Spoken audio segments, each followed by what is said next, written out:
تو عظیم ترین جنگ شاید اس اعتبار سے نہ ہو جیسے کہ ورلڈ وار ون اور ورلڈ وار ٹو، یعنی اس کی وسعت کا اتنا معاملہ نہیں اور طوالت کا نہیں، لیکن جو لڑائی ان کے دل میں تھا کہ اب ہم انتقام لیں گے ان عربوں سے، ان قریش سے۔ الیوم یوم الملحمہ، مسلمان ان پڑھ سے ان پڑھ اور بالکل بے دین وہ بھی مسجد کی حرمت پر کٹ مرنے کو تیار ہو جاتے۔ مسجد تو بنا دی شب بھر میں ایمان کی حرارت والوں نے، من اپنا پرانا پاپی ہے، برسوں میں نمازی بننا سکتا۔ وہ چاہے کانپور کی مسجد سے مسلمانوں نے جانے دی، چاہے وہ شہید گنج کی مسجد تھی مسلمانوں نے جانے دی، چاہے نماز نہ پڑھتے ہو، لیکن یہ جو حرمت اور یہ جو حمیت یہ غیرت ہے، اس سے جو طوفان اٹھے گا یہ ہوگا اس ملحمۃ العظمی، اس کی طرف پیش رفت ہوگی۔ کتاب الملاحم سے احادیث کے حوالے سے کہ جن جنگوں کا حوالہ دیا حضور نے، پیشن گوئی کی ہے، اس کا نقطہ آغاز تھا خلیج کی جنگ۔ صدام حسین نے اسے کہا تھا یہ مدر آف وارز ہے، ام المحارب، یہ ایک جنگ نہیں ہے۔ اس کا نقشہ بھی حدیث میں موجود ہے، پیشن گوئی موجود تھی، اس وقت بھی ہم نے شائع کی تھی۔ لیکن اس میں جو جنگ اب ہونے والی وہ الملحمۃ العظمی، ملحمہ کسے کہتے ہیں؟ لحم گوشت کو کہتے ہیں، اور قصائی کی دکان کو عربی میں ملحم کہتے ہیں، جہاں گوشت کے ٹکڑے کیے جاتے ہیں۔ آج کل مشینوں سے ہوتے ہیں، اب جو ہے وہ ہاتھ سے چھریوں سے نہیں ہوتے، لیکن ٹکڑے ہو رہے ہوتے ہیں، جسموں کے چیتڑے اڑ رہے ہوتے ہیں۔ ملحمہ، یہی لفظ استعمال کیا تھا حضرت سعد ابن عبادہ نے رضی اللہ تعالی عنہ یوم فتح مکہ۔ ان کے دل میں تھا کہ اب ہم انتقام لیں گے ان عربوں سے، ان قریش سے۔ الیوم یوم الملحمہ، الیوم یوم الملحمہ، یہ کہتے ہوئے جا رہے تھے۔ ایک خاص کیفیت، آج ہے گوشت کے ٹکڑے اڑانے کا دن۔ حضور سے کہا کسی نے جا کر کے ساتھ تو یہ کہہ رہے ہیں الیوم یوم الملحمہ، الیوم یوم الملحمہ۔ حضور نے فرمایا نہیں، ان سے کہو جا کر الیوم یوم المرحمہ، الیوم یوم المرحمہ، آج رحمت کا دن ہے، آج تو میں ان سب کو معاف کروں گا۔ لا تثریب علیکم اليوم، میں تم سے وہی بات کہہ رہا ہوں جو میرے بھائی یوسف نے کہی تھی اپنے بھائیوں سے، اذهبوا فانتم الطلقاء، جاؤ تم سب کے سب آزاد۔ وہ ملحمہ ہے جس کو کہ حضور نے حضرت معاذ بن جبل رضی اللہ تعالی عنہ کی روایت ہے، اس میں سے جو ابو داؤد میں روایت آئی ہے اس میں الملحمۃ العظمی، عظمی مؤنث ہے اعظم کا۔ آپ کہتے ہیں جنگ عظیم اول، جنگ عظیم دوم، عظیم کا باپ ہو گیا اعظم، سب سے بڑا، اور اس کا مؤنث ہے سب سے بڑی، عظمی، الملحمۃ العظمی، سب سے بڑی لڑائی۔ میرے نزدیک یہ وار کے معنی میں نہیں ہے، بیٹل کے معنی میں۔ انگریزی میں یہ دو لفظ علیحدہ ہے، وار، بیٹل۔ وار سالوں کو محیط ہوتی ہے، بیٹل کسی ایک خاص جگہ پر جو لڑائی ہوتی ہے اس کو کہتے ہیں۔ حضور کے اور قریش کے درمیان 6 سالہ وار تھی، جنگ تھی، لیکن battle of Uhud, battle of Badr, یہ بیٹلز تھی، لڑائیاں تھی۔ تو عظیم ترین جنگ شاید اس اعتبار سے نہ ہو جیسے کہ ورلڈ وار ون اور ورلڈ وار ٹو، یعنی اس کی وسعت کا اتنا معاملہ نہیں اور طوالت کا نہیں، لیکن جو لڑائی جو ہے بیٹل ہونی ہے، جس کو کہ یہ لوگ، یا چونکہ میں نے کہا تھا شروع میں کہ سرما ہے میری آنکھ کا خاک حجاز و ہول قدس، نیو ٹیسٹمنٹ کی آخری کتاب ہے the book of revelation, revelation of saint John, اس میں آرمگڈون کہا گیا۔ ہر مجدون، یہ عبرانی لفظ ہے، ہر کہتے ہیں اونچی جگہ کو، سطح مرتفع، مجدون میگیڈو ایک وادی ہے، مرتفع، وادی مرتفع، یہ ہے واقع لبنان، اسرائیل اور شام کے درمیان جو ٹرائنگل بنتی ہے، یہ ہے، یہاں پر بڑی جنگ لڑی جائے گی، اور یہ جنگ صلیب ہوگی، جو کہا ہے بش نے، یہ جنگ صلیب۔ سیکنڈ ملینیم شروع ہوئی تھی تو پہلی صلیبی جنگ ہوئی تھی، تھرڈ ملینیم شروع ہوا ہے، یہ سیکنڈ صلیبی جنگ ہے، یہ کروسیڈ ہے۔ اور میں اس مرتبہ امریکہ گیا تھا تو پہلی مرتبہ مجھے وہاں ایک رسالہ ملا ٹرمپٹ نام کا، یہ امریکہ کے جو بہت ایکسٹریمسٹ قسم کے پروٹیسٹنٹس ہیں، یہ ان کا رسالہ، اور ان کے بارے میں اب کہا جا رہا ہے وہ کرسچین زائنسٹ ہیں۔ آپ شاید پہلی مرتبہ یہ لفظ سن رہے ہو، زائنسٹ اور سمجھتے ہیں یہودیوں کو، کرسچین زائنسٹ وہ ہیں جو ہیں تو عیسائی پروٹیسٹنٹس ہیں، لیکن اسرائیل کے وہ حمایتی یہودیوں سے بڑھ کر ہیں۔ یہ میری کسی پہلی تقریر میں شاید بہت سے حضرات کو یاد آ جائے، میں نے کہا تھا 4 سال پہلے ہمارا تنظیم اسلامی کا ایک کنونشن ہوا تھا ہیوسٹن میں، امریکہ کا جنوبی علاقے کا شہر ہے۔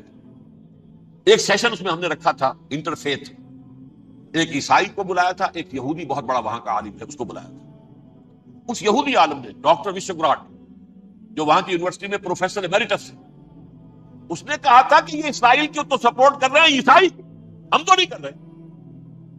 جو پریکٹسنگ یہودی ہیں وہ زیادہ اسرائیل کے حق میں نہیں تھے، یہ تو سن 67 کے بعد انہوں نے اسرائیل کو تسلیم کیا ہے۔ وہ تو منتظر تھے کہ ہمارا مسیحا آئے گا تو اس کی قیادت میں جنگ کریں گے، جیسے شیعہ منتظر تھے کہ مہدی موعود آئیں گے تو پھر ہم کچھ کریں گے۔ وہ امام خمینی نے کہا بھائی جب وہ آئیں گے آ جائیں گے، لیکن ہم کچھ راستہ زائنسٹ نے آگے بڑھ کر ریاست قائم کر لی، اور جب یروشلم پر بھی پورا قبضہ کر لیا تب جو ہے در حقیقت مذہبی یہودی جو ہے پھر انہوں نے اپنایا ہے، اون کیا ہے، اور نئے سیٹلمنٹ جو بھی بنے ہیں وہاں پر اسرائیل میں، اس میں اکثر و بیشتر مذہبی یہودی آئے، اور بروکلن کے علاقے سے سب سے بڑھ کر آئے ہیں، جو امریکہ میں نیو یارک کا ایک جنوبی علاقہ ہے، بہت بڑا یہودیوں کا بہت بڑا گڑھ ہے۔ نیو یارک کو جیو یارک بھی کہا جاتا ہے، وہ تو اصل میں مرکز جو ہے وہ تو یہودیوں کا ہے۔ اس حوالے سے وہاں پر جو کرسچن زائنسٹ کہلاتے ہیں وہ اسرائیل کے یہودیوں سے بھی بڑھ کر کہیں سپورٹ کرتے۔ بہرحال اس دوسری صلیبی جنگ کا معاملہ جو میں کہہ رہا تھا، ٹرمپٹ نامی رسالہ، اس کا ایک مضمون ہے دی لاسٹ کروسیڈ۔ اب یہ آخری کروسیڈ ہے جو شروع ہونے والا ہے۔ میں تو حیران ہوں کس قدر کھل کے وہ باتیں کہتے ہیں۔ رومن کیتھولکس کو وہ کہتے ہیں کہ یہ شیطان ہے، یہ پوپ شیطان ہے، یہ یورپ کو اس نے جمع کیا ہے کرسچینٹی کی بنیاد پر، اور اس میں زیادہ تر کیتھولکس ہیں۔ آپ کو معلوم ہے برطانیہ بڑی مشکل سے شامل ہوا ان کے ساتھ، اس لیے کہ وہ پروٹیسٹنٹ کا سردار تھا، ابھی پوری طرح نہیں۔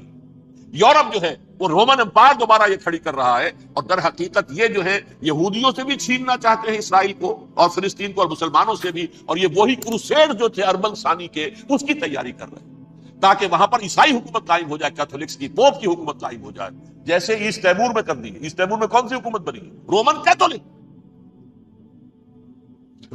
اسرائیل میں بنے، تاکہ یہ سارے مقامات مقدسہ جہاں اسرائیل پیدا ہوئے، بیت حضرت مسیح پیدا ہوئے، بیت الحم کہاں ہے؟ وہی ہے کہ نہیں؟ جہاں سے ریزریکشن ہوا ان کے خیال میں وہ کہاں ہے؟ وہیں پر ہے کہ نہیں؟ بڑے بڑے گرجے ان کے وہی ہیں۔ تو اس اعتبار سے ان کا کہنا یہ ہے، یہ لاسٹ کروسیڈ کی تیاری ہو رہی ہے، یہ کیفور، اور ان کا کہنا یہ ہے کہ یہ پوری طاقت نیٹو کی جو ہے، یہ پہلے جرمنی سے لائی گئی بوسنیا، انہوں نے خود وہاں جنگ کروائی، انہوں نے خود وہاں پر ایتھنک کلینسنگ کروائی، پھر خود مصالحت کے لیے آ گئے، پھر کوسوو میں انہوں نے خود آگ بھڑکائی۔ یہ میں نہیں کہہ رہا، یہ وہ ٹرمپٹ رسالہ امریکہ سے چھپنے والا پروٹیسٹنٹس کا رسالہ ہے جو کہہ رہا ہے۔ پھر انہوں نے کوسوو کے اندر کروایا، اور پھر وہ وہاں پر پیس فورس کی حیثیت سے آ گئے۔ اب وہ میسیڈونیا میں کروا رہے ہیں اور وہاں داخل ہو گئے ہیں۔ اگلا قدم ان کا سائپرس ہوگا، سائپرس میں ترکوں کو اور وہ گریکس کو لڑائیں گے اور وہاں آ جائیں گے، وہاں سے ایک چھلانگ لگائیں گے اور یہ فلسطین میں پہنچیں گے، اور یہ وہاں پر ایک رومن امپائر، اپنی پرانی رومن امپائر کی طرح کی رومن کیتھولک ریاست قائم کرنا چاہتے۔ تو وہاں امریکہ کے عیسائیوں میں بھی کوئی ایک طبقہ نہیں ہے، کیتھولکس بھی ہے، کیتھولکس زیادہ نہیں ہے ہمدرد، لیکن اب تابع ہو چکے۔ اسحاق ریبین نے جب یہ پیس ٹاک شروع ہوئی تھی، آپ کو یاد ہوگا شاید، کہ جب وہ آیا تھا واشنگٹن سے واپس فلسطین اسرائیل، تو پہلے روم میں رکا for an audience with the Pope, اور پوپ کو اس نے ایک مرتبان سا پیش کیا تھا، حضرت سلیمان علیہ السلام کے زمانے کا مرتبان، اور کہا تھا دیکھیے 3000 برس تک ہم نے اس کی حفاظت کی ہے، اب یہ میں آپ کے حوالے کروں۔ اس کے بعد سے پوپ جو ہے بالکل رام ہو گیا، اور وہ عیسائیوں کے ساتھ اور یہودیوں کے ساتھ ان کا پورا معاہدہ۔ اب پورا عیسائی ورلڈ جو ہے ویسے تو مجموعی یہودیوں کے شکنجے میں ہے، البتہ ان کے اندر بھی جھگڑے ہیں، جو وہاں پر وائٹ کرسچن ملیشیاز ہیں وہ ایکسٹریمسٹ ہیں کیتھولکس، ان کے نزدیک دشمن نمبر 1 یہودی، دشمن نمبر 2 مسلمان، دشمن نمبر 3 جو یورپ میں کالے ہیں، افرو امریکن، چاہے وہ عیسائی ہو گئے ہوں، کوئی بھی ہو، یہ 3 دشمن ہیں جن سے انہوں نے کلینز کرنا ہے، صاف کرنا ہے ان کے خیال کے مطابق امریکہ کی سوسائٹی میں، اولاً یہود، پھر مسلمان، اور پھر یہ جو کالے۔ لیکن دوسری طرف پروٹیسٹنٹس کے اندر ایکسٹریمسٹ وہ ہیں جنہیں کہا جا رہا ہے یہ کرسچین زائنسٹ ہیں، یہ اسرائیل سے پورے سپورٹرز۔ بہرحال یہ اب جنگ ہوگی، اس کا نتیجہ کیا نکلے گا یہ تو اللہ ہی جانتا ہے۔ اب میں آخری بات کی طرف آ رہا ہوں۔ آخری نتیجہ تو جو بھی کچھ اپس اینڈ ڈاؤنز آئیں گے، تلک الایام نداولھا بین الناس، آخری نتیجہ ڈراپ سین وہ یہ ہوگا کہ اللہ کے دین کا بول بالا ہوگا، اور پوری دنیا پر محمد کے لائے ہوئے دین صلی اللہ علیہ وسلم کی حکومت قائم۔ وہ گویا قیامت کی تمہید ہوگی، اس کے بعد بس قیامت آئے گی، کیونکہ مقصد کائنات تخلیق کائنات پورا ہو جائے. پوری مخلوقات کے اندر مقصد تخلیق، کلائمیکس آف کریشن محمد الرسول اللہ صلی اللہ علیہ وسلم. دین کی تکمیل محمد الرسول اللہ. اور اس خلافت عرضی کے لیے جو حضرت آدم کو خلافت دی گئی تھی، جب اس میں وہ خلافت پوری دنیا پر قائم ہو جائے گی، اس کا مقصد پورا ہو جائے گا. And that will be the beginning of the end. اس کے بعد قیامت ہے. آخری نتیجہ تو یہ نکلنا ہے. اس سے پہلے سزائیں ہمیں بھی مل رہی ہیں. اور یہاں میں کانٹے کی بات جو چھوڑ گیا تھا اس کو بیان کر دوں. اللہ نے اس مغضوب علیہم قوم کو، اس ملعون قوم کو کیوں اب تک چھوٹ دیے رکھی؟ میں بتا چکا ہوں یہ بڑے عذاب کے مستحق ہو چکے تھے حضرت عیسیٰ علیہ السلام کے زمانے میں. چھوٹ دی ہے، ابھی تک ہے. بلکہ ایک مرتبہ ابھارا ہے. 1900 برس کے بعد ابھرے ہیں یہ. بالفور ڈیکلریشن 1917، سن 70 عیسوی کے بعد، تقریباً 1900 برس، 1850 برس تو ہے کم سے کم. پھر creation of Israel 1948، 1967 extension of Israel, یروشلم پر قبضہ. یہ سارا جو ہے کیوں ہے؟ اللہ تعالیٰ اس خیر امت محمد صلی اللہ علیہ وسلم، اس کے بہترین حصے کو سزا ان ملعونوں کے ہاتھوں دے رہا. کیوں؟ جو جرم انہوں نے کیا تھا وہی ہم نے کیا. انہوں نے اللہ کی کتاب کو پیٹھ کے پیچھے پھینکا. نبذ فریق من الذین اوتوا الکتاب کتاب اللہ وراء ظہورہم. ہم نے اپنی پیٹھوں کے پیچھے پھینکا کہ نہیں؟ کولونیل رول سے آزاد ہوئے، کہیں اسلامی قانون نافذ کیا، کہیں اسلامی نظام قائم کیا. تو جو جرم ان کا تھا وہی ہمارا ہے.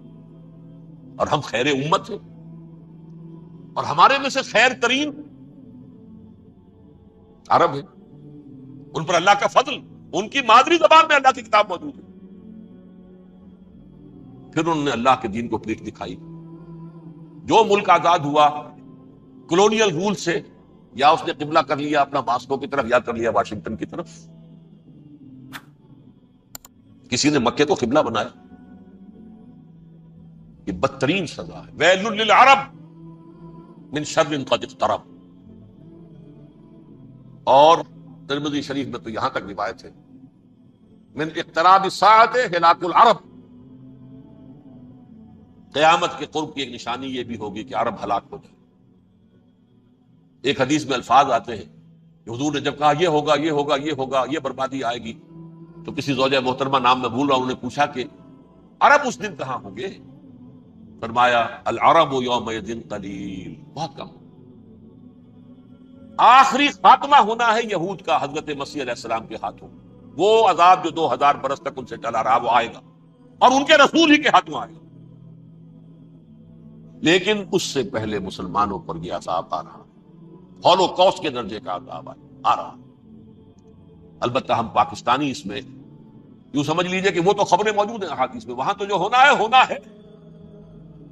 اتنے انسان مریں گے، اتنے انسان مریں گے کہ ایک پرندہ جو ہے اڑتا چلا جائے گا، وہ نہیں چاہے گا کہ نیچے اترے تو کسی لاش پر اترے. اسے جگہ نہیں ملے گی زمین خالی کر کہیں اتر سکے. ٹھک ہار کر گر کر گرے گا، مرے گا تو بھی لاش کے اوپر گرے گا.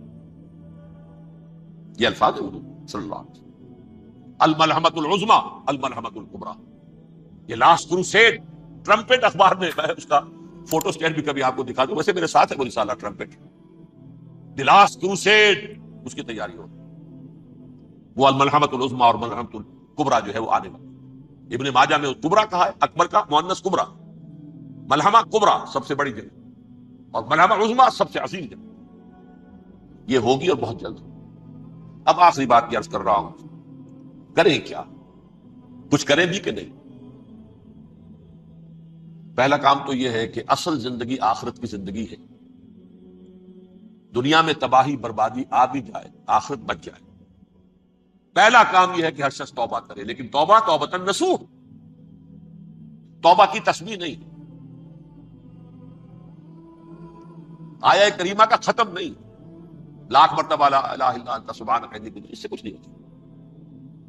توبہ یہ ہے اپنی معاش کے اندر جھانکیے، اپنی معاشرت میں جھانکیے. جہاں جہاں اسلام کے خلاف کچھ نظر آئے پھینک دیجیے، نکال کر کاٹ دیجیے، بے پردگی ہے نکالیے، آپ کی کمائی میں تو حرام کا عنصر ہے ختم کیجیے، توبہ کیجیے ابھی کی عمل ہی، فرائض کی ادائیگی میں کوتاہی ہو رہی ہے ابھی شروع کی، اللہ کے دین کے غلبے کے لیے جد و جہد، ان صلاتی و نسکی و محیایا و مماتی للہ رب العالمین لا شریک لہ وبذالک امرت وانا اول المسلمین، بڑھیے۔ اگر میرے اور آپ کے کیے کچھ نہ ہوا تب بھی کم سے کم میری اور آپ کی آخرت تو بچ جائے گی، عاقبت تو بن جائے گی۔ اخروی عذاب، سب سے بڑا عذاب، دائمی عذاب، اس سے بچ جائے۔ دوسرا کام ہے اجتماعی توبہ۔ اجتماعی توبہ کیسے ہوگی؟ یہ سلطنت خداداد پاکستان جو اللہ نے عطا کی تھی، اس میں اسلام کا نظام قائم اور اسلام کی شریعت نافذ، اس کے لیے جد و جہد تن من دھن کے ساتھ لگ جائے، منظم جماعت بنا کر، اول تو تمام جماعتیں ایک متحدہ محاذ بنائیں اور آ جائیں میدان کے اندر۔ وہ صرف طالبان کی حمایت نہیں، اس ملک میں اللہ کے دین کو قائم کرنے کی مثبت مقصد سامنے۔ بہرحال اس کے لیے کوششیں تو جتنی بھی ہو سکتی ہیں ہو رہی ہیں۔ میں کتنے عرصے سے یہ کہہ رہا ہوں، کاش کہ یہ دینی جماعتیں ساری کی ساری یہ پاور پالیٹکس سے پسپائی اختیار کر کے اور ایک مطالباتی تحریک، ایک مظاہرہ، اور پھر اس یہودی کو قتل کریں گے، حضرت مسیح دی ریئل مسیح، اصل مسیح جو اٹھا لیے گئے درمیان میں، وہ آئیں گے اور ان کے ہاتھوں دجال بھی قتل ہوگا اور پھر مسلمانوں کے ہاتھوں ایک ایک یہودی ختم ہوگا، پھر ایک عالمی اسلامی ریاست قائم ہوگی حضرت مسیح کے ہاتھوں، اور وہاں پر حضرت مسیح ایک حدیث میں آتا ہے 40 برس تک پوری دنیا پر حکومت کرے۔ بہرحال یہ دوسرا پکچر ہے جو ہمارے سامنے، میں اس وقت کی تفصیل میں نہیں جا رہا، جو ان کے سامنے پکچر ہے وہ میں نے آپ کو بیان کر دیا۔ اب اس میں تجزیہ کیجئے افغانستان پر حملے کا اصل سبب جو میں نے دو بتایا، دو لڑیاں ہیں ان کے ایجنڈے کی، ایک اسلام کہیں ظاہر نہ ہو جائے، اسلام کا نظام ظاہر نہ ہو جائے، اور ایک مسلمانوں کے مالیاتی خاص طور پر تیل کے وسائل پر قبضہ۔ اب افغانستان میں کیا ہوا ہے، یہ سارا معاملہ تھا اسلام کا راستہ روکنے کے لیے، کہ یہاں تو اسلام ایک شکل دکھا رہا ہے اپنی، اور اگر انہیں موقع مل گیا تو یہ تو ایک ایسی ویلفیئر اسٹیٹ قائم کر دیں گے، زکوٰۃ کا نظام قائم ہو جائے گا تو اعلیٰ ترین ویلفیئر اسٹیٹ قائم ہو جائے گی، اور اگر یہاں پر جو ہے یہ ساری سزائیں نافذ ہو گئی، معاشرہ کرائم فری ہو جائے گا، لوگوں میں محبت ہوگی، مساوات ہوگی، اور یہ کہ عام لوگوں کے لیے ویلفیئر ہوگا، اور یہ سامنے نظام آ گیا تو پھر ہمارا یہ نظام کیپٹلزم یہ کہاں رہے گا، اس کو تو منہ چھپانے کی جگہ نہیں ملے گی۔ لہذا افغانستان پر حملے کا اصل موٹو یہ ہے۔ البتہ یہ ساتھ ہی یہ بھی تھا کہ افغانستان کے راستے سے سینٹرل ایشین سٹیٹس جو ہیں ان سے پائپ لائنیں لا کر اور وہ پھر کہیں گوادر کے آس پاس سمندر تک لائے جائے تاکہ ہم وہاں کے جو ہے ڈرین کر سکیں، جو تیل اور گیس کے ذخائر ہیں سینٹرل ایشین سٹیٹس کے اندر جو مسلمان سٹیٹس ہیں، تو اس کے لیے راستہ جو ہے وہ لینا چاہتے تھے افغانستان سے۔ اب وہ جہاں تک افغانستان کا تعلق ہو تو ان کے قبضے میں ہے، جب چاہیں کر لیں۔ اب پاکستان کا معاملہ جو تھا وہ جیسا کہ میں نے کہا کہ اس کا راستہ وہ رک گیا جبکہ انہیں واپس جانا پڑ گیا، لیکن انہوں نے افغانستان میں کوشش کی طالبان کے زمانے میں۔ یونیکال جو ہے ان کی سب سے بڑی جو ہے وہ کمپنی ہے، اس نے مذاکرات کیے، وہ دیکھ کر حیران رہ گئے کہ یہ ان پڑھ، یہ ملے ملاٹے جو ہیں یہ تو بڑے ٹف بارگینر ہیں۔ اس طریقے سے پاؤں جما کر طالبان نے جو ان کے ساتھ مذاکرات کیے ہیں اور ان سے اپنی شرطیں پیش کی ہیں کہ وہ گھبرا کر بھاگ گئے۔ یہ صورتحال بھی تھی افغانستان پر قبضہ کرنے میں، لیکن یہ ہے کہ اصل کیا تھا کہ وہ اسلام کی کوئی شکل دنیا کے سامنے نہ آنے پائے، جو ان کا میجر ہے۔ اسی لیے پورا عالم کفر جمع ہے، امریکہ، یورپ، روس، چین، سب جمع ہے، بھارت تو ہی ہے، یہ سب جمع۔ آپ یاد ہوگا جب لال مسجد کا حادثہ ہوا ہے اور ہمارا یہ بدبخت اور بدمعاش انسان، اس نے صرف خود جان بوجھ کر اسے بڑھایا، ایک پرنسی کو پھوڑا بنایا، اس نے پھر شگاف دیا اور شاباش لی ہے۔ امریکہ سے شاباش آ گئی، نیٹو سے شاباش آ گئی، رشیا سے شاباش آ گئی، چائنا سے شاباش آ گئی۔ وہ چونکہ محسوس کر رہا تھا کہ اندرون ملک تو میری اب کشتی ڈگمگا رہی ہے، ڈاواڈول ہے، I have to have more support from outside, اور for that I have to do it۔ کہ دیکھو میرے عین قلب میں پاکستان کے یہ پھوڑا نکل آیا تھا، یہ بنیاد پرستی کا اور یہ شدت پسندی کا اور یہ تنگ نظری کا اور یہ فلاں کا، یہ دہشت گردی کا، اور میں نے دیکھو کیسے اس میں چیرا دیا ہے، کتنے لوگوں کو ختم کر دیا ہے۔ اچھا، اس میں یہ بھی ذہن میں رکھیے کہ افغانستان کے بارے میں یہودیوں کے علم میں ہے کہ حضور کی حدیث کیا ہے۔ حضور کی حدیث ہے یخرج من خراسانہ رایات سود، خراسان کے علاقے سے کالے جھنڈے لے کر فوجیں چلے گی، لا یردھا شیء، کوئی طاقت ان کو رخ نہیں موڑ سکے گی، حتیٰ تنصب بیلیا، یہاں تک کہ وہ آ کے بیت المقدس میں جھنڈے گاڑ دیے جائیں۔ دے نو اٹ، یہ جان لیجیے، یہ لوگ پڑھے لکھے لوگ ہیں۔ میں آپ کو ایک واقعہ سناتا ہوں، جب 1967 میں یہودیوں کو فتح ہوئی بہت بڑی، اور پورا یروشلم اب ان کے قبضے میں آ گیا، ایسٹ یروشلم جو کہ ابھی جارڈن کے قبضے میں تھا، تو جب موشے دایان تھا وہ کانا، وہ داخل ہوا فاتح کی حیثیت سے، تو اس کے ساتھ ایک ربائی تھا، بہت بڑا چیف ربائی یہودیوں کا، بہت بڑا عالم، اور وہ رو پڑا تھا، تو فتح کا وقت، خوشی کا، رویا۔ So this is the beginning of the end, یہ الفاظ آئے اخبارات کے اندر، گویا کہ اب یہ آخری ڈرامہ جو ہے شروع ہو گیا ہے۔ وہ آخری ڈرامہ انہیں معلوم ہے ان کی تباہی پر ختم ہونا۔ اس میں حضرت مسیح کے نزول کے بعد یہ ٹرمپٹ والا بھی لکھتا ہے کہ 80% یہودی قتل ہو جائیں گے، اور میں سمجھتا ہوں کہ 20% اگر صحیح ہے اس کی بات، تو وہ ہوں گے جو اب حضرت مسیح پر ایمان لے آئیں گے، باقی 80% اپنے اس کفر پر اڑے رہیں گے اور قتل ہوں گے۔ اسی طرح حضور کی ایک حدیث ہے کہ جب یہودیوں کا قتل عام ہو رہا ہوگا، مسلمان قتل کریں گے، تو اگر کسی درخت کے پیچھے یہودی چھپا ہوگا تو درخت پکارے گا، اے مسلمان، یا عبداللہ آؤ ادھر، یہ میرے پیچھے یہودی چھپا ہوا، قتل کرو اسے۔ کسی پتھر کے پیچھے چھپے گا تو پتھر بولے گا، سوائے ایک درخت غرقد کے، کہ غرقد یہودیوں کا درخت ہے، وہ پناہ دے گا۔ اور آج اسرائیل میں سب سے بڑی پلانٹیشن غرقد کی ہے، اسی لیے افغانستان، خراسان، یہ افغانستان کا ہارٹ ہے افغانستان۔ اور یہ بھی جان لیجئے، ہمارا جو مالاکنڈ سے اوپر کا علاقہ ہے یہ بھی خراسان کا حصہ، اولڈ خراسان، جسے گریٹر خراسان کہا جاتا ہے ہسٹری میں۔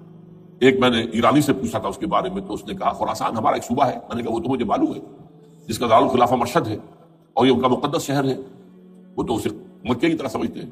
بہرحال میں نے کہا میں پوچھ رہا ہوں پرانا خراسان بزرگ، تو خراسان بزرگ کا انہوں نے بتایا پورا افغانستان اس میں شامل، اور پھر یہ اسٹیٹس جو ہیں سینٹرل ایشین اسٹیٹس، اور ایران کا ایک حصہ اور پاکستان کا ایک حصہ، یہ جو مالاکنڈ کہلاتا ہے۔ اور یہ بڑی معنی خیز بات ہے کہ وہی مالاکنڈ سے تحریک چلی ہے جو اصل تحریک ہے طالبان پاکستان، وہ سوات سے چلی ہے۔ بہرحال اس وجہ سے، اس پہلو سے یہ جو ہے افغانستان پر حملے کا سب سے بڑا سبب وہ تھا۔ دوسرا جو تھا وہ یہ کہ ان کو جو پائپ لائن لے کے آنی تھی اس کے لیے، لیکن وہ ظاہر بات ہے کہ اس میں جو ہے جو طالبان نے وہ ان کی چکمے میں نہیں آئے۔ اس پر ایک کتاب ہے کہ جو انگریزی میں ہے، عابد اللہ جان کی، Afghanistan the genesis of the last crusade, Afghanistan سے آخری صلیبی جنگ کا سلسلہ شروع ہو رہا ہے۔ بہت جو ہے چشم کشا ہے، معلومات افزا ہے، انگریزی میں ہے۔ اچھا، عراق میں معاملہ برعکس تھا۔ عراق میں تیل کا معاملہ بھی تھا، تو صرف امریکہ کا تھا۔ جو یورپ ہے وہ زیادہ تر کیسپین کے ایریا کے تیل کی طرف نگاہیں رکھتا ہے۔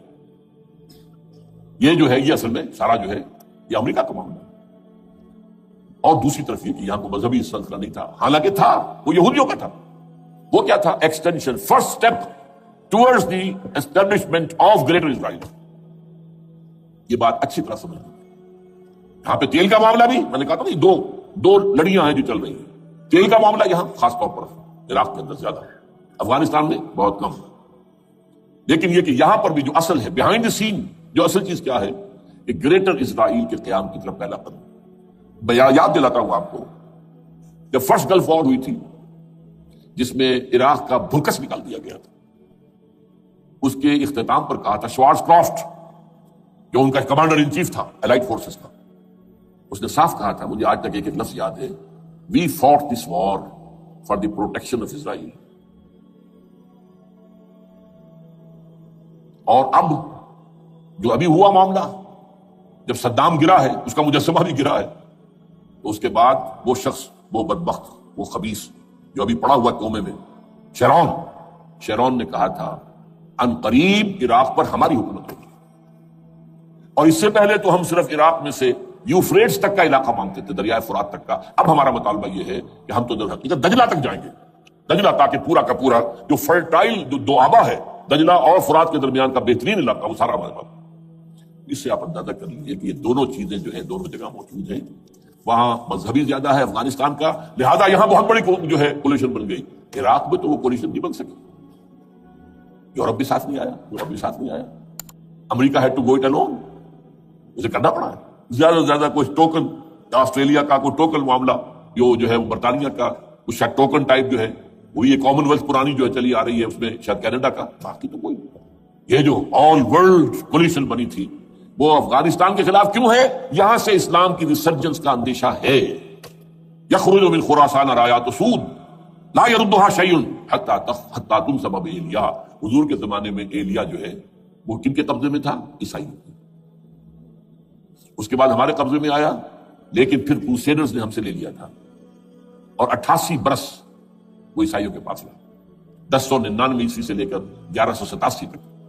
اب پھر یہود کا قبضہ ہے. پہلے عیسائیوں کا تھا، اب یہود کا. اب ان سے لینا واپس.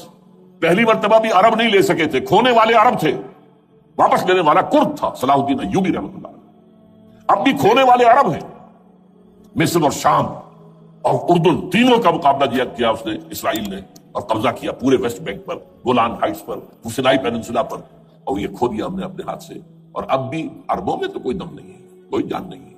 ان کو عیاشیوں نے، دولت مندی نے بالکل تباہ و برباد اور کھوکھلا کر کے رکھ دیا. بہرحال یہ جو چیزیں میں نے آپ کو بتائی ہیں، یہ تو وہ پلانز ہیں جو سب شیاطین جن و انس کے پروگرام ہیں. وہ جیسے کہ کبھی کہا تھا خمینی صاحب نے، شیطان بزرگ، دی گریٹسٹ سیٹن، امریکہ. اصل میں امریکہ، اور اس کے پیچھے حقیقت میں یہود. سامنے امریکہ، پیچھے یہود.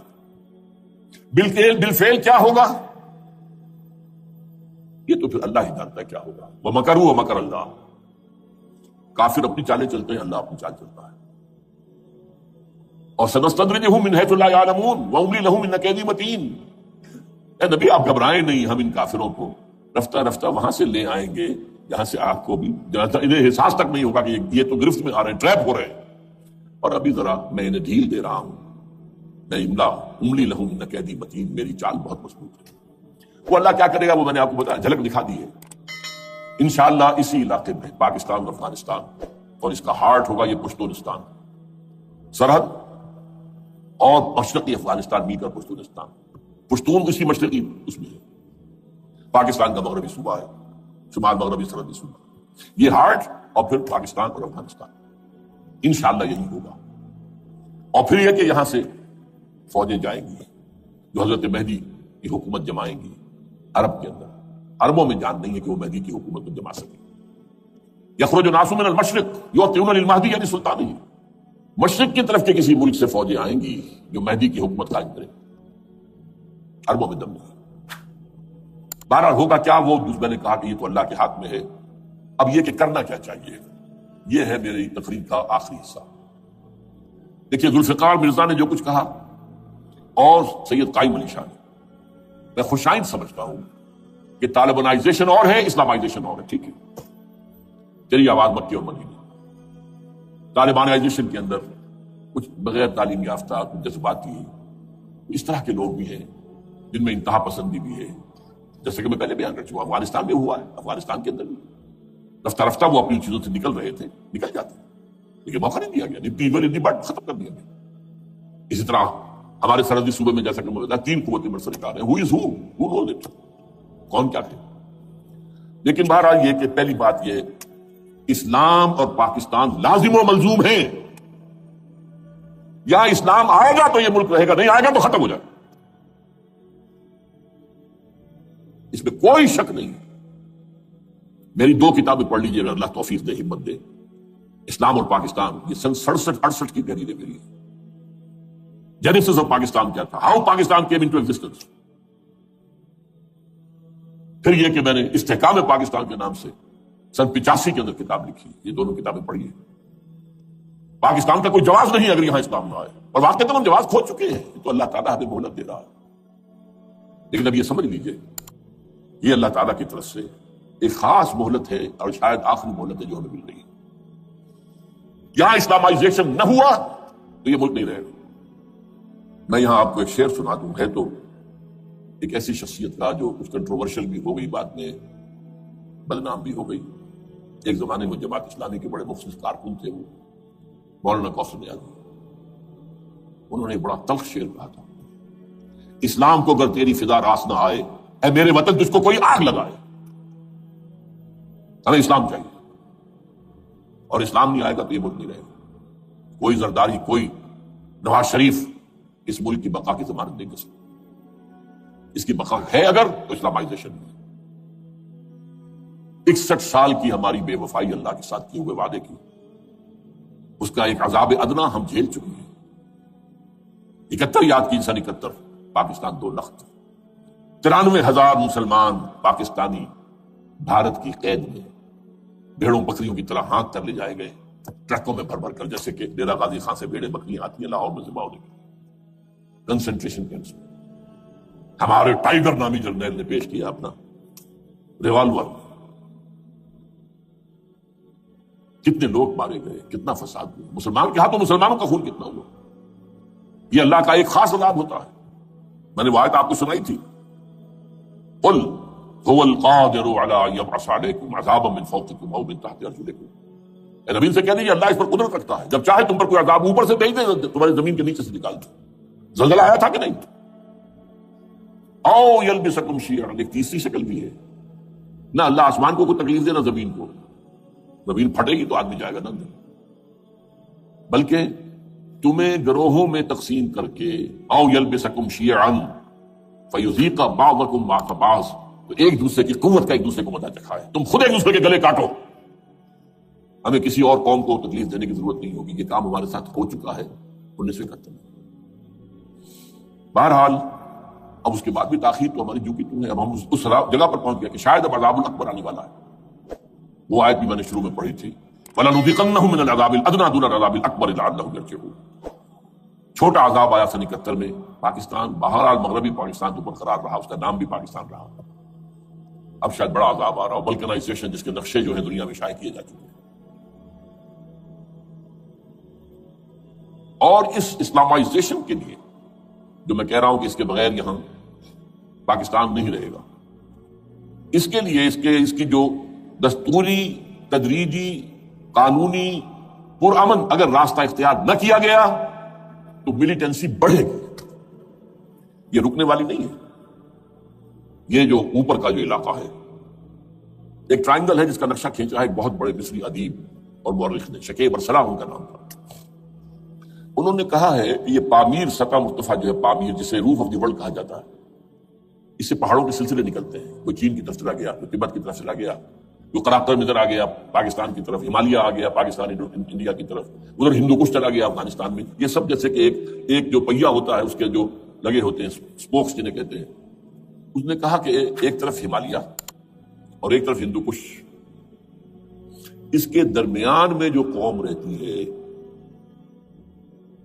اب نوٹ کر لیجیے، یہ ہمالیہ کا اینڈ جو ہے مغربی، وہ کیا ہے؟ یہ نتیا گلی وغیرہ اسی کا حصہ ہے. اس کے بعد ختم، دریا سندھ بہ رہا ہے لیکن اوپر جا کر وہ ٹرن دیتا ہے رائٹ کو، تو پھر اب وہ قراقرم اور ہمالیہ کے درمیان جاتا ہے، جہاں تک کہ انڈیا سے جو اس کا داخلے کا راستہ آ جاتا ہے. لیکن یہ جو ہے یہ درمیانی راستہ، یہ اصل میں ہندو کش ادھر اور ہمالیہ ادھر، اس کے درمیان جو قوم آباد ہے. اور اس ٹرائنگل کا بیس ہے مالاکنڈ کا پہاڑ. مالاکنڈ، ہمالیہ، ہندو کش. اس ٹرائنگل میں جو قوم آباد ہے، شکیب ارسلان کہتا ہے اگر پوری دنیا میں اسلام کی نبضیں ڈوب جائیں تب بھی یہاں کے لوگوں میں اسلام کی نبض ڈوبتی رہے گی. یہ وہ علاقہ ہے جہاں سے پاکستان کے طالبان کا آغاز ہوا، جہاں سے پرامن تحریک چلی تھی، اس کا راستہ روک دیا گیا. اب وہ شدت پسندی پر آ گئے، اور یہ شدت پسندی بڑھے گی اگر آپ نے تشدد سے روکا. اگر امریکہ کے چمچے بنے رہے، اگر امریکی ایجنڈے ہی کو پورا کرتے رہے اور اپنے لوگوں کو مارتے رہے، تو جواب میں دریک چراغ حقیقت قبول کیا تم نے تو موج دودھ سے 100 آفتاب ابھریں گے. یہ اب جو آ رہے ہیں، کہاں سے آ رہے ہیں آپ کے یہ خودکش حملہ آور؟ یہ وہی ان لوگوں کے رشتے دار ہیں نا جو امریکی بمبارڈمنٹ میں مارے گئے ہیں. کتنے ہیں جن کے بچے ختم ہو گئے، بیٹے مر گئے. یہ جو ہمارے ہاں ایک کمانڈوز کے کیمپ کے اوپر جو حملہ ہوا تھا اور خودکش بمبار، جس سے کہ شاید 18-19 بہترین آپ کے کمانڈوز ختم ہوئے تھے، وہ کون تھا؟ وہ خود کمانڈو تھا. اندر کی اور تو جا ہی نہیں سکتا تھا، یہ کمانڈوز کا کیمپ تھا اور اس کے میس میں لوگ کوئی جا سکے. وہ خود کمانڈو تھا. اس کی بیٹی لال مسجد کے اندر جلی تھی. اب آپ اندازہ کیجئے کہ اس کے دل میں جو کھول رہا تھا اس کا جذبہ، اس نے اس کو ٹھنڈا کیا خود جان دے کر. تو جان لیجیے ادھر باجوڑ میں حملہ ہوا تھا، ادھر جو ہماری ملٹری پریڈ کے اوپر حملہ ہو گیا. تو یہ بات رکے گی نہیں. اور یہ ظاہر بات ہے کہ اب شمال سے لے کر نیچے تک کی بات ہے. وہاں پر بھی میں نے شروع بھی کہا تھا یہ خطرہ حقیقی ہے، غیر حقیقی نہیں ہے، وہمی اور خیالی نہیں ہے۔ اس لیے کہ اب جو اس علاقے سے جا رہے ہیں ہجرت کر کے کراچی، وہی ان کی جگہ ہے، وہیں پر ان کے رشتہ دار ہیں، محسود ہیں، وزیر فلاں ہے، یہ ہے، وہ ہے، وہاں وہ جا رہے ہیں۔ اور وہاں پر بھی ظاہر بات ہے کہ جو کچھ ہو رہا ہے افغانستان میں اور جو کچھ ہو رہا ہے شمال سرحدی صوبے میں، اس کا ایک تسلسل ہوگا۔ میں یہاں یہ عرض کر دوں آپ سے کہ تقریباً 4 سال قبل، بلکہ 4.5 سال،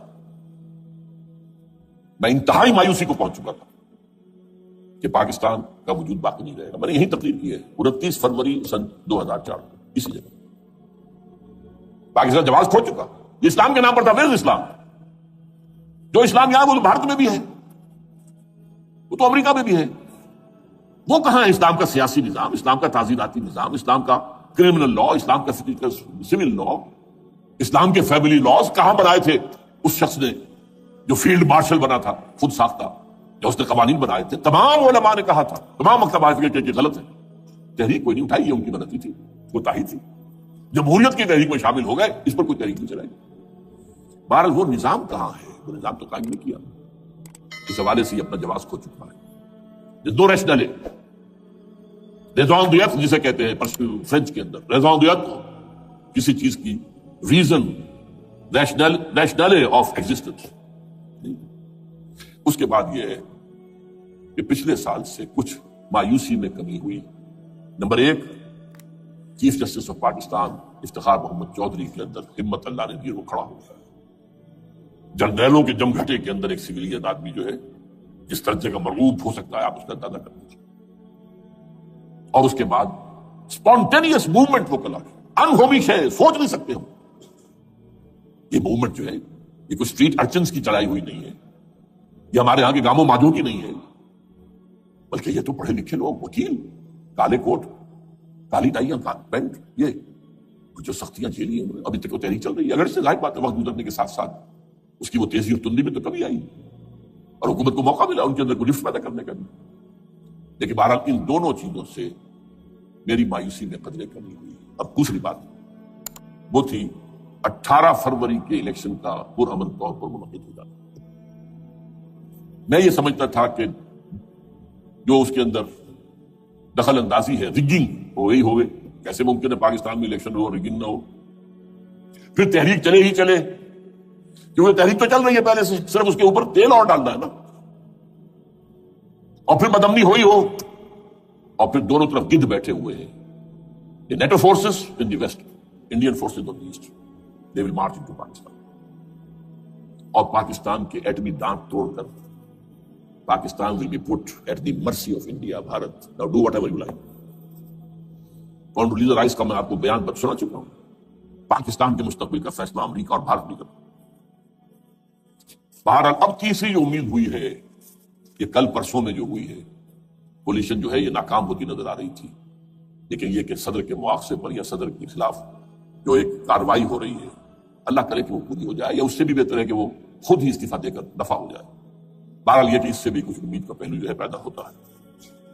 اب یہاں اسلامائزیشن کا پرامن، تدریجی اور اسلام اور دستوری اور قانونی طریقہ کیا ہے؟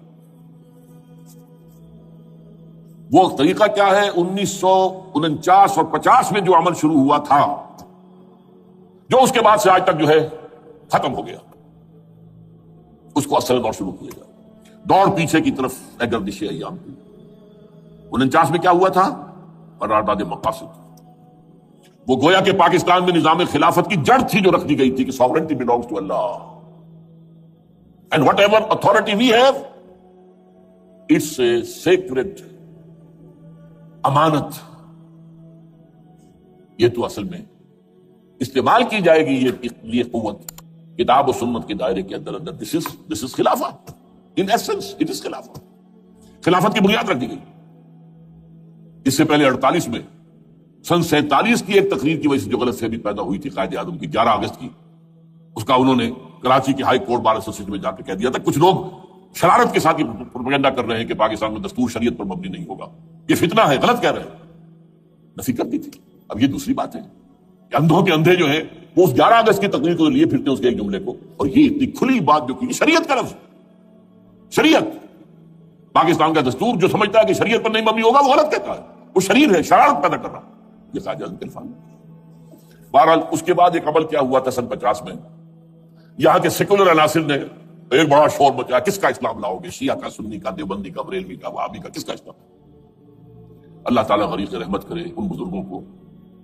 پاکستان کے تمام مذہبی مکاتب فکر کی ٹاپ کی قیادت جمع ہوئی کراچی میں، شیعہ بھی، اہل حدیث بھی، بریلوی بھی، دیوبندی بھی، 31 علماء، جماعت اسلامی بھی، مولانا مودودی بھی اس وقت۔ انہوں نے 22 پرنسپلز ایگریڈ اپون، دستور بنانے کے لیے 22 پرنسپلز ہیں، حاضر بناؤ دستور۔ اب کوئی دلیل نہیں رہی، کوئی عذر نہیں رہا، تمام مکاتب فکر کے لوگ جمع۔ بعد میں ہوا کیا ہے، اس میں کس کا کتنا رول ہے، یہ بڑی درد بھری داستان ہے، میں اس وجہ کو چھیڑنا نہیں چاہتا۔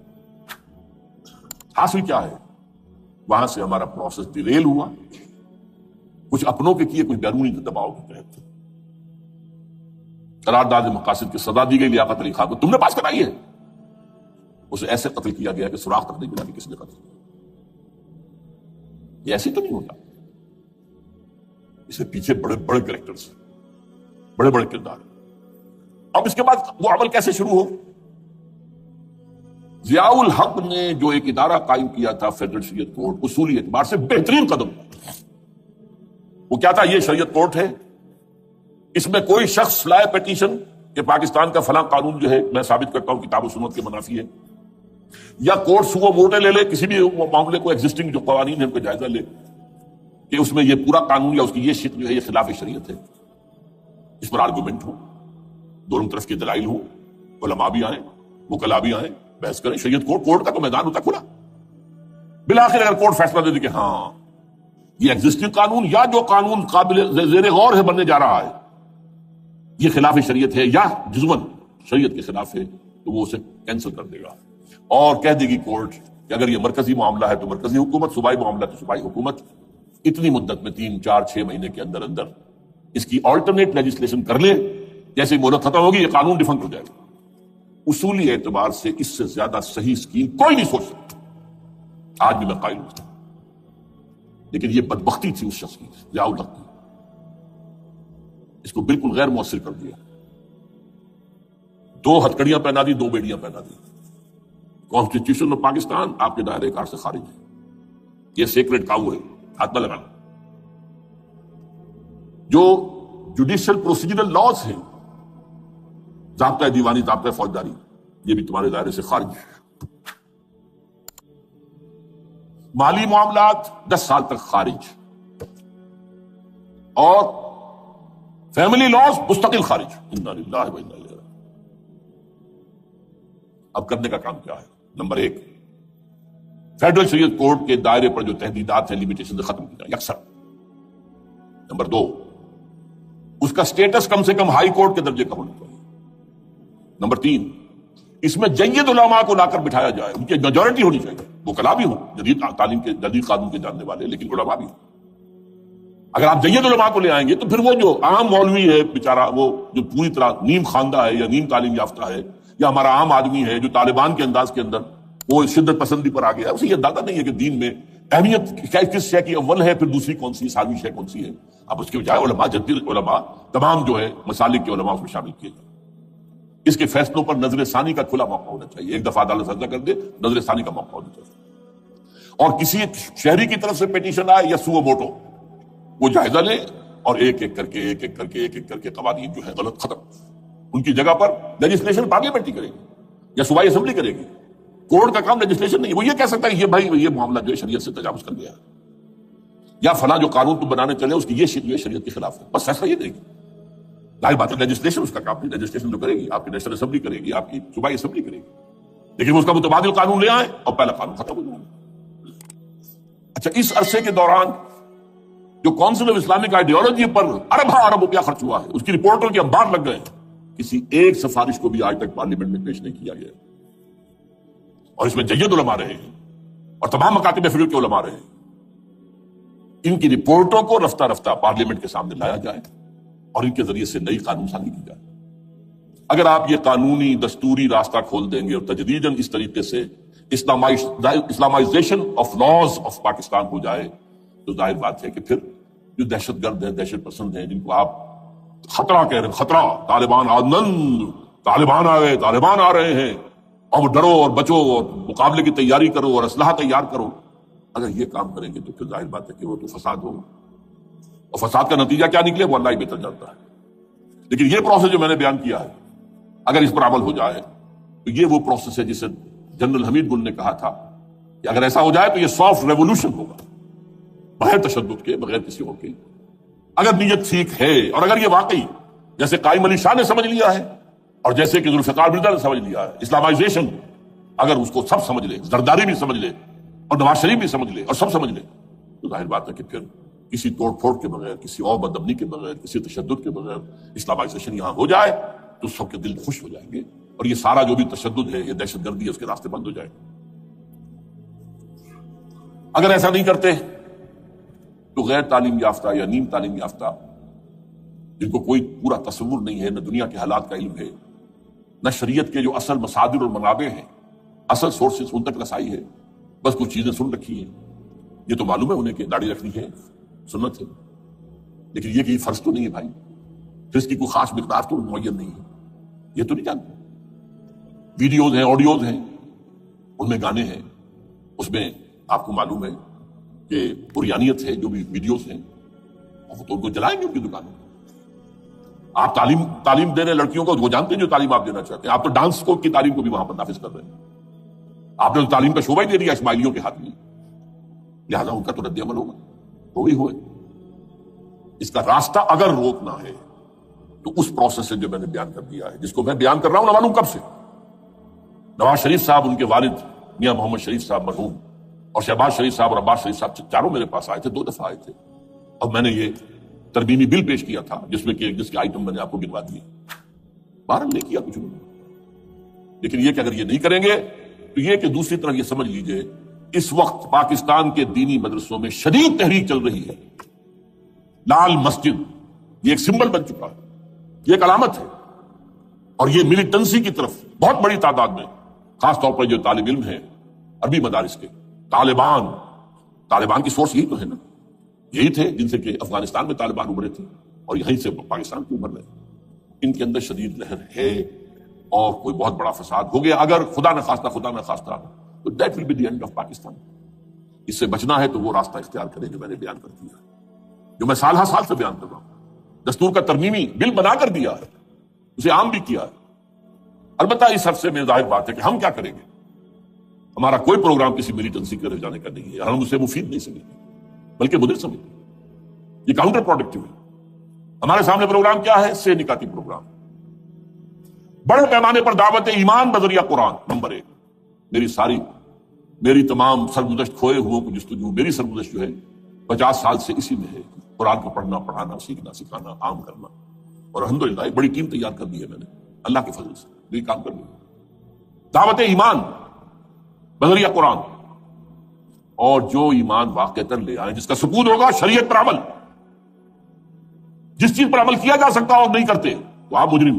ہاں ظاہر بات ہے اس سے ایک حصہ ایسا ہے جس پر ہم عمل نہیں کر سکتے جب تک کہ نظام نہ بدل جائے، چور کا ہاتھ میں نہیں کاٹ سکتا، آپ نہیں کاٹ سکتے، لیکن جتنے پر عمل ممکن ہے اس پر عمل، ایسے لوگوں کو آرگنائز کیا جائے، بیعت کا نظام، مسنون نظام، قرآن میں معصور، مسنون، منصوص، یہ سارا نظام اس کی بنیاد ایک آدمی کا۔ اعوذ باللہ من الشیطان الرجیم، بسم اللہ الرحمن الرحیم، انا اعطیناک الکوثر فصل لربک وانحر ان شانئک هو الابتر، صدق اللہ العظیم۔